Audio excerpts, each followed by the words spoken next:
Five simple money tips para umasenso.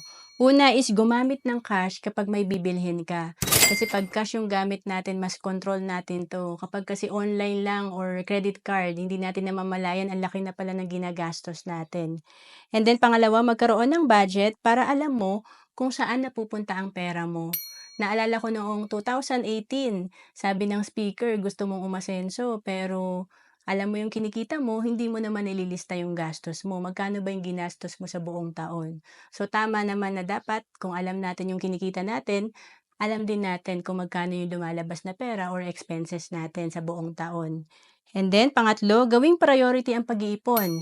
Importante kahit 10% ng kinikita natin na itatabi natin para mapapalago natin 'to at magiging asset. And then pang-apat, magkaroon ng part-time or other source of income.